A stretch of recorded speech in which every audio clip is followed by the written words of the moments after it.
In today's video, we're going to talk about the brand new Oppo N5.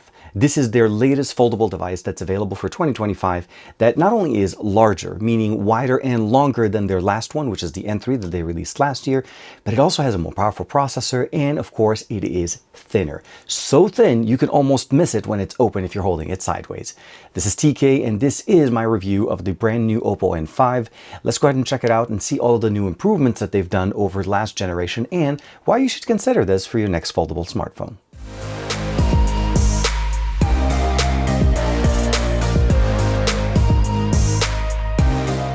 Like and subscribe and make sure you hit that bell icon so you're always notified whenever we have new videos for you on the channel. This is the packaging for the N5, and of course in the box you get the device. This is the N5 that I received. It's a white color. There's two different variants of this. There's this color and there's the white one. Now this one is slightly different than what we've seen on the X8 Pro and of course one of the other devices that they've released. But overall what we're getting here is the actual device, a UK style charger at 80 watts to be able to charge up the battery that we have in here. It's a 5600 milliamp battery. We also do have wireless charging even though this device is this thin. And we also of course have a USB-A to USB-C cable to be able to charge up, data transfer, everything that we need to do. The charging dock here does use a USB-A type style connector. And of course, as you can see, it's a UK style charger. So definitely nice to have everything like that in the box. Last but not least, we also have, of course, a case. This is a custom case made specifically for this color. And I'm sure the one for the black one will also look very similar. It has a hinge cover, the back cover, and somewhat of a protection ring around the actual camera area in the back. No coverage on the front, although, as you can see here, we do have a screen protector pre-applied on the front. The internal display, as you could see, is one of the largest on the market right now. Now, real quick before we go too far, just to make sure that you guys can see that. So here, they're putting the case on it. And the device, again, doesn't really lose much as far as the thickness. It's a super thin case on the back. Provides us edge protection on the corners. Camera area in the back has the word Oppo here. Hope you guys can see that. And of course, the material that we have in here is like a vegan leather, full leather experience on the side. And it covers the actual hinge on this right side here. So you can actually kind of see that. So when you open it, it actually provides you a little bit of a holder that you can actually hold the device a little bit better for a better grip. As far as the aesthetics of what we have in here, we have a fingerprint sensor that doubles as the power button. That's going to be how we unlock our device. Very nice and very responsive. We still have the alert slider, giving us the ability of going from all notifications on with sound, vibration, and then of course silent, volume rocker, position. Now this is very similar to what the Find X8 Pro is. So if you're familiar with devices from Oppo, this is going to be very familiar to you guys. Now on the top, of course, we have the IR blaster, the additional microphones, and of course the right-sided speakers, or at least the speakers for this side. If we flip it over all the way to the bottom, we have the bottom firing speakers, additional microphones, the USB-C, and of course, one of the thinnest, absolutely the thinnest SIM tray option that we've seen on a device. And it does support 2 SIM cards in there as well, but they're actually positioned slightly back, not back to back, but basically side by side. That's one of the reasons why the device is so thin.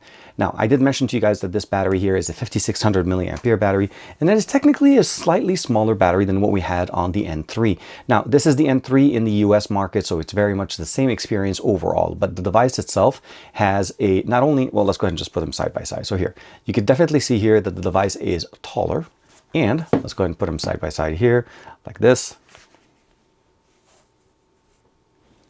And it also is wider, but not only that, it is absolutely thinner. So let's go ahead and put them side by side in this experience. So hopefully I can share that with you guys. You can see that the thickness of the actual bezels in here are a lot smaller. And that's one of the reasons why we dropped from a 5800 milliampere battery to a 5600 milliampere battery and still have wireless charging, which is something that we didn't have over here. So they've done, again, from an engineering standpoint, the improvements that we've had here are astonishing. Not only do we have a super crazy thin device, like this is crazy thin. And we already said that this was actually thin last year when we had the N3.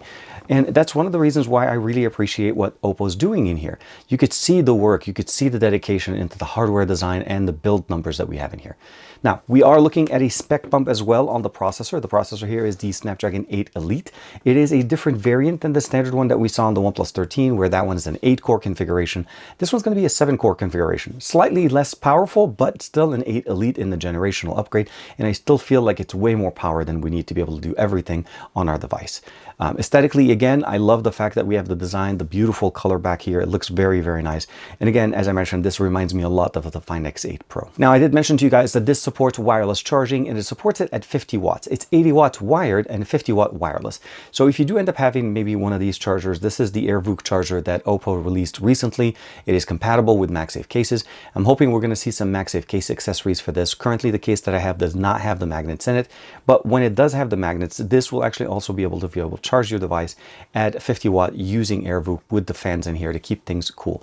It does technically connect. You'll notice like I can actually kind of move the device, but there is not a strong enough of a magnet. I think what it's doing is trying to magnetize itself to the coils for the wireless charging. Now, the other thing that I really, really like about this is that they continued support for the Oppo Pen. Now, if you're not familiar with this, this pen was released not that long ago, about a year or so ago, and it was available and compatible with the N3 as well as the Open in the US. What I like about it is it comes with its own charging dock that you're able to connect it to a USB-C connector and of course charge it.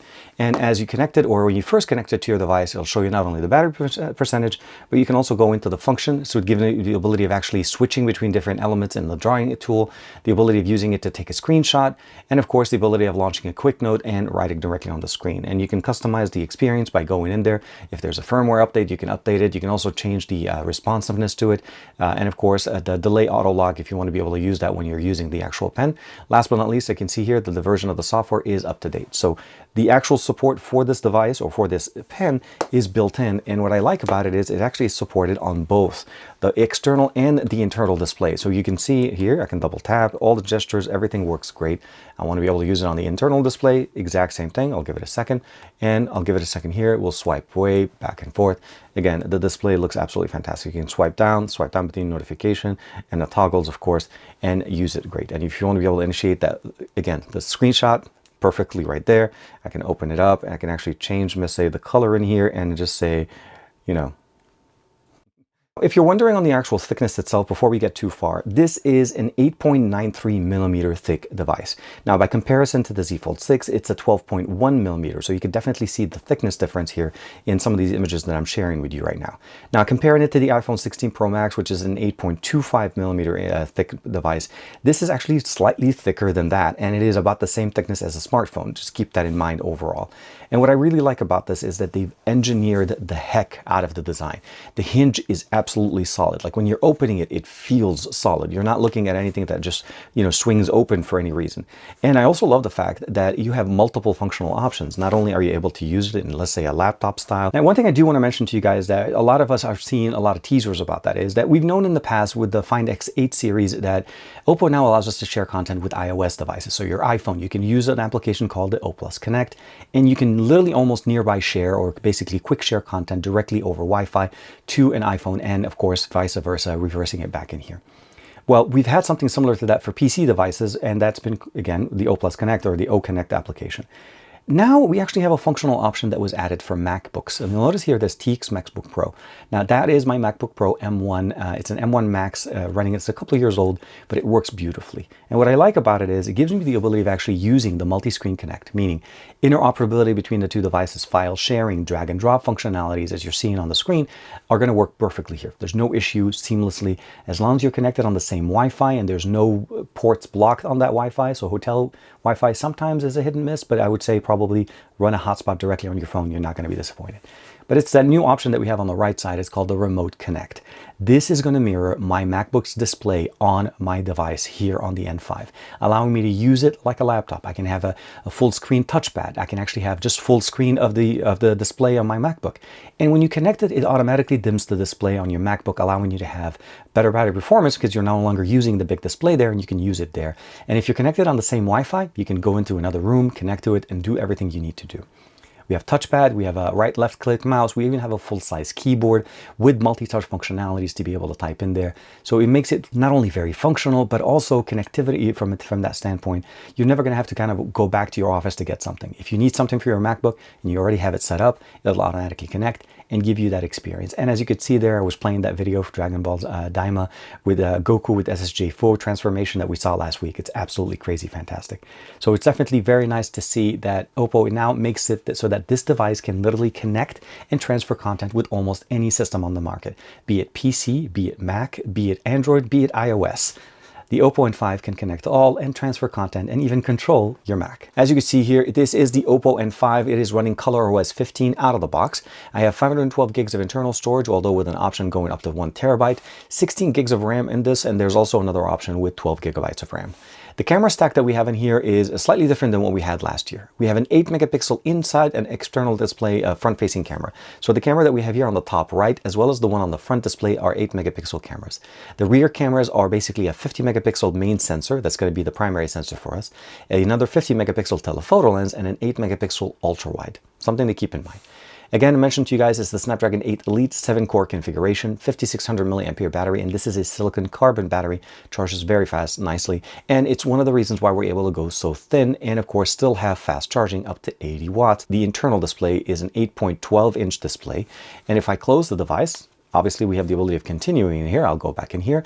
It'll give us that it is a 6.62-inch display. I love how it actually knows which configuration you're in, and it just updates the data for you. And the model that I have here lastly is the CPH2671. Now what I like about this is the multitasking functionalities. Of course, you're able to save certain configurations, but let's say you want to be able to use 2 applications at the same time, and this becomes very nice. And this is something that we saw that came over last year with the N3. Now, this is obviously on the external display, but what else? Let's see if you want to do something on the internal display. Also, keep in mind, I am running a custom launcher. This is Nova Prime. I'll go ahead and launch this one. This one is a 3-app functional option here, and you'll notice that I have it in here. I have Instagram in here, I have X sitting in here, and I have my YouTube music collection running here. All interactable, and of course, you're able to customize them, and you're getting the full experience on this device. So when you're using them in this form, you're not missing anything from the aspect ratio of the smartphone. All the customizations of ColorOS 15 that we've seen before on other videos that we've covered, the AI functionalities, the AI writer, the assistant, the summarization, and also one of my favorite ones is the translation function, which works really good with devices like this. And what I mean by this, you jump into conversational in here, and then there's a tab on the top that gives you the ability of switching the conversation with the external display. And what essentially it does here, you'll see it on the right side here, is that the conversation on this side gets mirrored on that side. And we can select the languages that we have. So right now I have English and French. I'm going to start. Bonjour, comment allez-vous aujourd'hui? You can see it recognizes it here, and on the inside display, it just explains to us exactly what it is in English. And voila. No pun intended. It works really good, and it's very, very nice. And again, you can use a lot of functional options. There's a lot of split screen functionalities built in here. Let's say you go into the YouTube application, you want to watch content.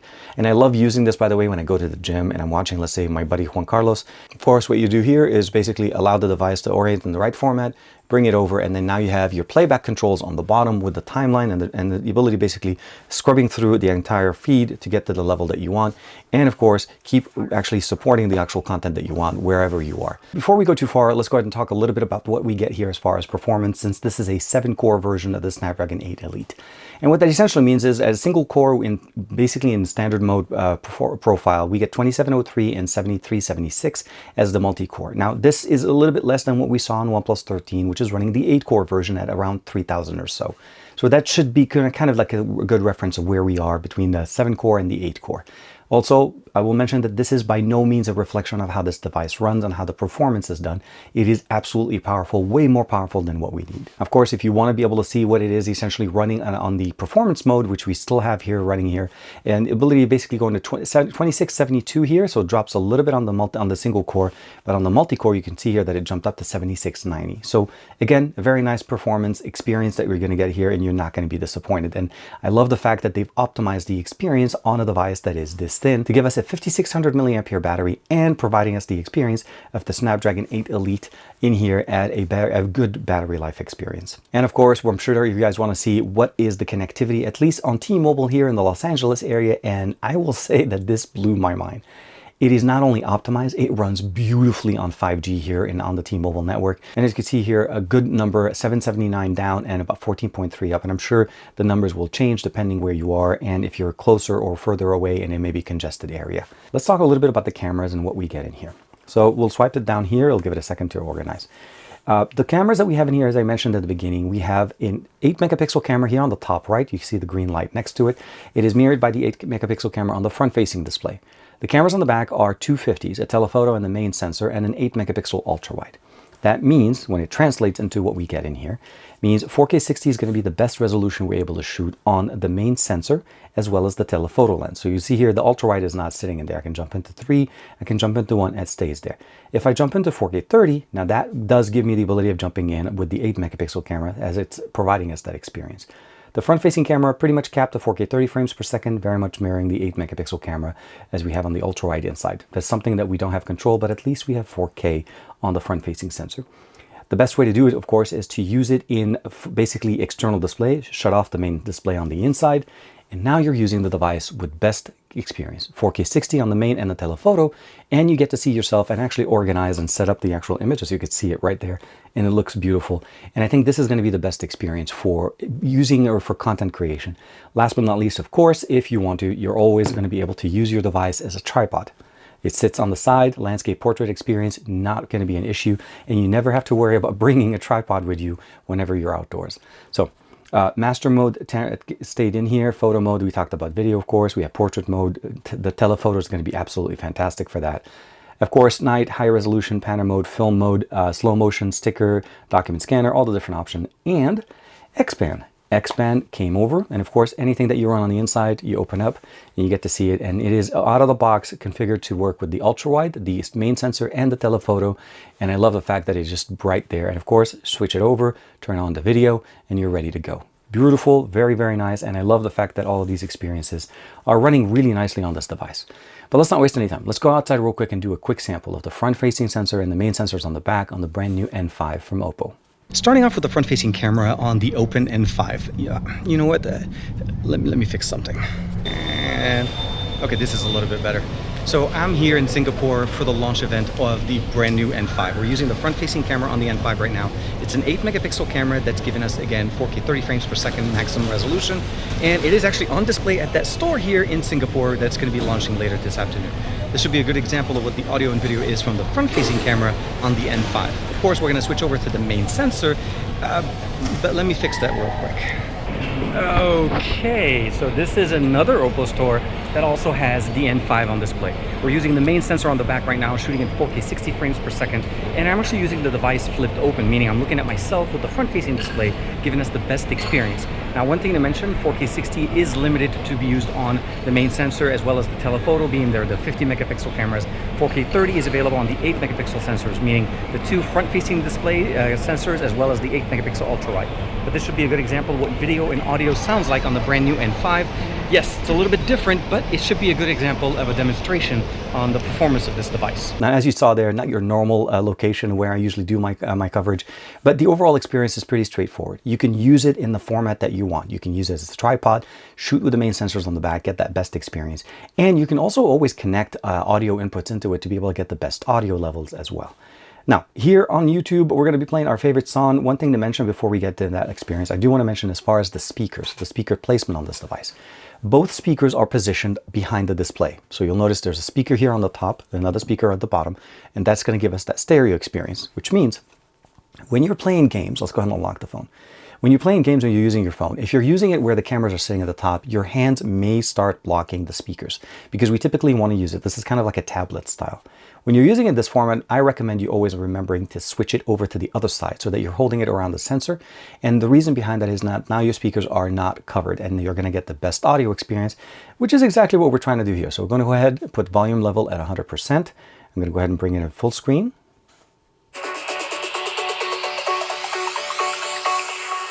Jack it up.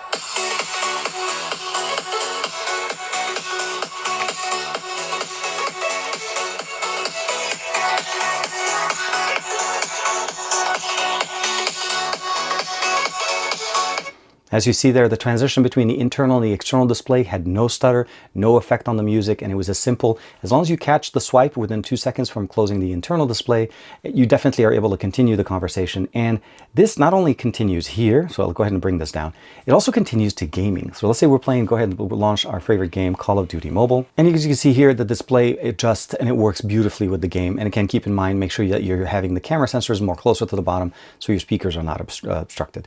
I forgot to get a chance to mention to you guys at the beginning of this that the peak brightness on the internal display is going to be up to 2100. So 1400 to 2100 in there.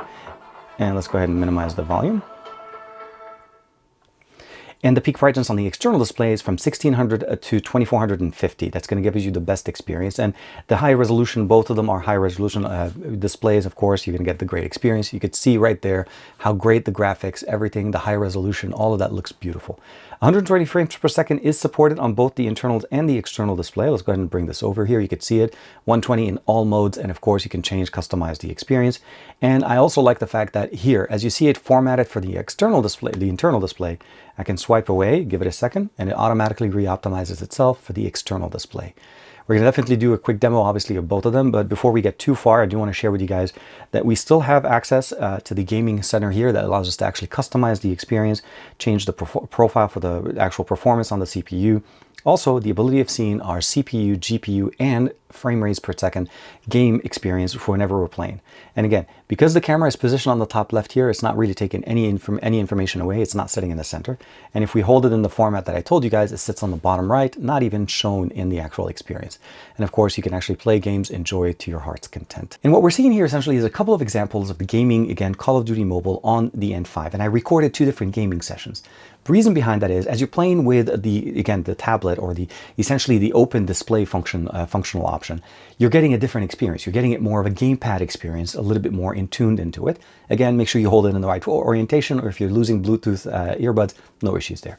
And of course, if you want to switch it over to use it more for a standard smartphone experience, it's going to work beautifully. And you can transition in the middle of it. This is the craziest part. In the middle of the game, you can change from one over to the other, and it's going to work great. And when you start looking at the camera experiences, again, one thing we'll say is this is slightly different than what we had with the N3 and the Open from last year. Yes, the cameras are not exactly the same, but we are looking at a great main camera sensor as well as a telephoto. That natural bokeh drop-off with the 3x zoom that we get directly with the camera is going to show that is going to be some of the best experiences you get in there. The ultra-wide is going to work great. It's not going to be the best ultra-wide on the market, but my concern would be is more so of how the images look. And I'm sharing with you guys some of those images as well as videos that I'm going to be sharing overall. And again, giving you kind of like a feel of what the N5 can do. The front-facing camera and again, the internal front-facing camera are both 8 megapixel cameras with 4K 30. Again, not a limitation of the processor, but more so limitations of what the sensor can do. And it's mirrored on the ultra-wide. You can only shoot 4K 30 on that one as well. But I've enjoyed using this device for the last week and a half that I've had it, using the Oppo Pen with it. I haven't used the AirVook charger on it as much because I don't have it. There's no way to make it so that it stays. It's like if I want to use it, I have to put my phone down and not be able to use it in a tripod configuration. Well, we had that one with the Find X8 Pro. Because of the case that comes with the magnetic ring on the inside, you're able to use the AirVook as a kickstand. So now you're charging it at 50 watts and you're still using the device. Again, a little bit more of a growing pain, but I'm sure there's going to be cases that have the magnetic ring on the back, and it's going to be more options available for us. But at the end of the day, it's a powerful device. It's a thin, sleek, well-built, solid device that you're not going to be disappointed with. And it's giving you some of the best experiences that Oppo's offering us with ColorOS 15 in 2025 as a foldable or a book-style foldable smartphone. Let me know in the comments below, what do you guys think of the brand new N5? Are you as excited about it as I am? Because I've been waiting for this update since last year. The N3 has been one of my favorite, and of course the N5 is not going to disappoint. And it's been literally impressing me since the start. And the fact that it connects to any device now, I no longer have to worry about like my friends that have an iPhone or a MacBook, or even if I have friends that have Android. I can connect to anybody, share content, and receive content from them just as easy as anything that we do on this device. I'll see you guys in the next video. Thank you to Oppo for allowing me to check out the N5. And of course, let me know in the comments below what you think. Bye-bye for now.